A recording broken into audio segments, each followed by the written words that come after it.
Hi everyone, thank you for joining in today. This is RobinB360 and welcome to another video. Today we will take a closer look at the PlayStation 5 DualSense controller. And as you can see in the background, we will compare it to a lot of its predecessors and one of its friendly competitors. So is the DualSense a leap forward? We will find out in this video. But before we start, please subscribe. You would help me a lot. In the meanwhile, I will make sure to provide you the best tech and gaming content I can create every single week. So for now, let's start comparing the DualSense.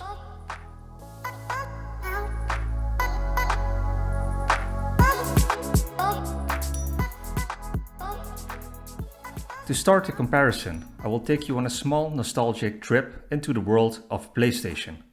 Here is a quick look at the 4 previous PlayStation controllers. When comparing the DualSense to the previous models, we can instantly see that there is a noticeable size difference, but they do have the same form, sort of. Let's start comparing the original PlayStation 1 controller versus the DualSense and work up from there. Man, I have some memories of this one. What about you? Anyway, back in the day, this was the best controller in my opinion, but holding it now feels quite strange. I'm missing the analog sticks, and it feels quite small and light compared to the DualSense, which is a lot heavier and bulkier. It's also wired and doesn't have a touchpad and a share or option button, but instead it still has a start and select button, which all the controllers had back in the days.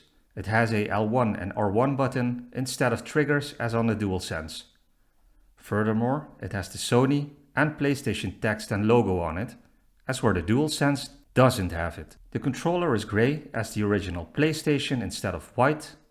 The D-pad is dark grey instead of transparent with arrows, and same goes for the buttons. The logos on the buttons are the classic icons: square, triangle, circle and X, but they had multiple colors back in the day. Let's look at the PlayStation 2 DualShock versus the DualSense. This is a step up, especially with the analog sticks, which they also made at the newer PlayStation 1 controllers. They switched to the black color and kept it for 3 generations before switching to the white color. The analog sticks made 3D games play a lot smoother, especially the first-person shooters. The funny thing is that you needed to activate the analog sticks with a button, as where on the DualSense it works automatically.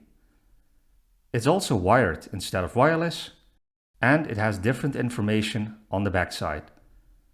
It does feel a bit heavier than the PlayStation 1 controller, but by far not as heavy as the DualSense. What about the DualShock 3?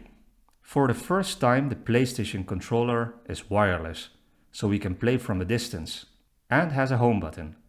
But it looks differently from the DualSense, where the logo is cut out of its shape. When you connect the DualShock 3 remotely, you can see at the top which connection or player number you are. When you want to connect it with a cable, you can't use the same cable as from the DualSense, as they have a different connection.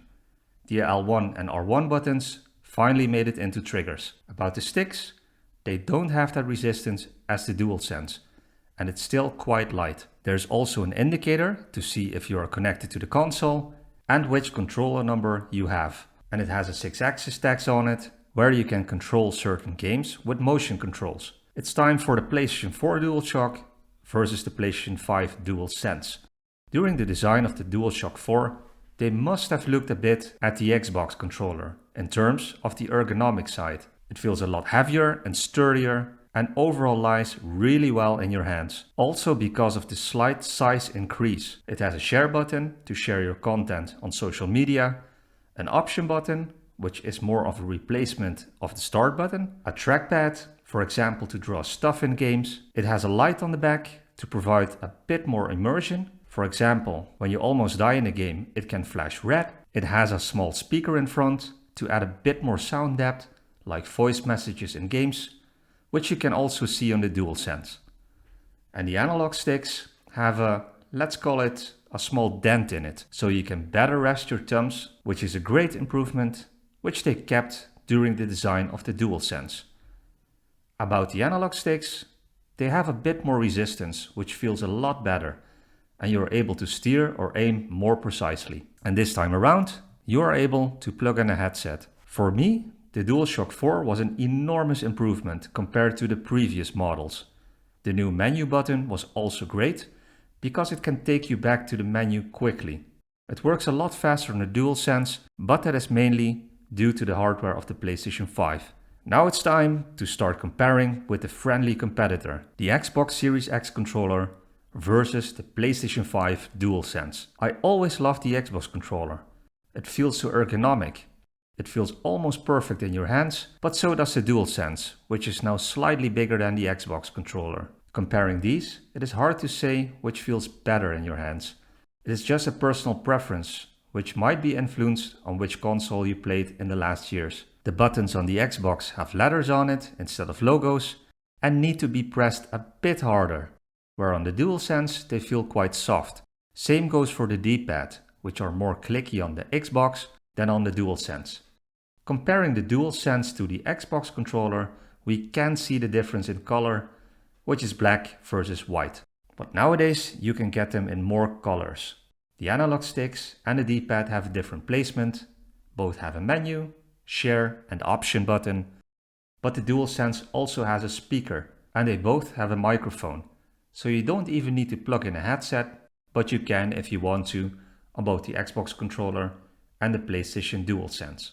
They both have a structure on the back for a better grip, but the DualSense has PlayStation logos as its structure, which is a pretty awesome detail. When comparing the DualSense, it has 3 huge improvements, which are missing on the Xbox controller and on the previous PlayStation models. 1, it has a speaker in front of it, like on the DualShock 4, where you can hear sounds of the game itself and give you a bit more immersion. 2, you can't see it, but it has haptic feedback, which isn't the same as rumble. On the Xbox, you can feel the rumble even on the triggers, but on the DualSense you can feel every small detail, like in-game raindrops or typing on a keyboard, and you can feel it through the whole controller. 3, it has adaptive triggers. So for example on shooter games like Call of Duty, Ratchet & Clank or Returnal, you have an alternate fire on the triggers or a recoil. For the normal shot you press the trigger halfway and it stops there. But if you press it further, you use the alternate fire. Also the recoil feels differently when using different guns, and it gives that little bit more immersion, which is pretty cool. The above things mentioned gives playing on the DualSense a complete new dimension, which makes it feel next gen. So before going to the end of the video, I want to ask you a question. Which is your all-time favorite controller? Let me know in the comments below. Thank you for watching till the end of the video, and don't forget to like and subscribe.